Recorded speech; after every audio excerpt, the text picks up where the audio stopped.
Remue ménage. Bienvenue dans votre émission. Remue ménage. Nous voilà au vendredi 28 octobre. Un sauveur qui s'identifie à nos souffrances. Lisons Job 3, les versets 1 à 5. Job 3, les versets 1 à 5.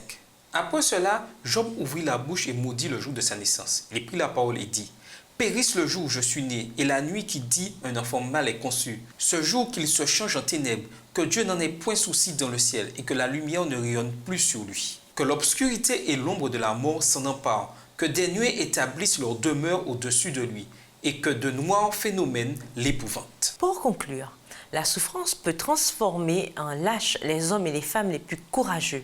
Le temps peut abattre quelqu'un. Le temps peut faire fléchir les genoux, chante le guitariste de blues Eric Clapton.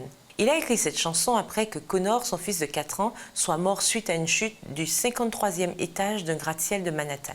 Ce père, Job et d'innombrables autres individus emprisonnés pour la vie sur cette planète connaissent trop bien la souffrance. Cependant, dans la personne de Jésus-Christ, Dieu nous offre un sauveur qui s'identifie à nos souffrances et porte nos douleurs. Ésaïe 53, verset 4.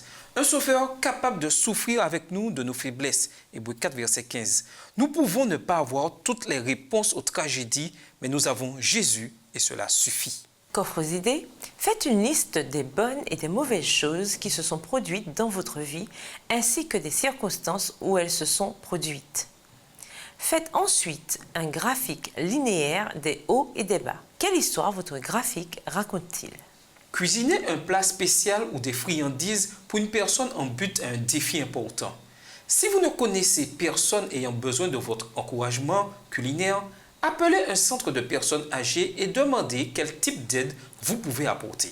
Analysez les dernières scènes de la vie de Jésus dans l'évangile de Matthieu, Matthieu 26 et 27, depuis l'arrestation jusqu'à la crucifixion.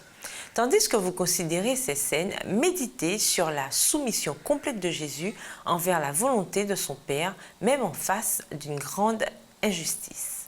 Écrivez une réponse à la question suivante. Si Dieu est omnipotent, omniscient et entièrement bienveillant, pourquoi permet-il au mal de prospérer alors qu'il pourrait facilement y mettre un terme?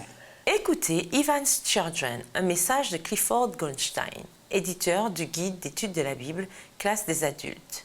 Ce sermon se trouve sur Internet. Filmez une brève entrevue avec un athée ou un agnostique. Posez-lui la question suivante.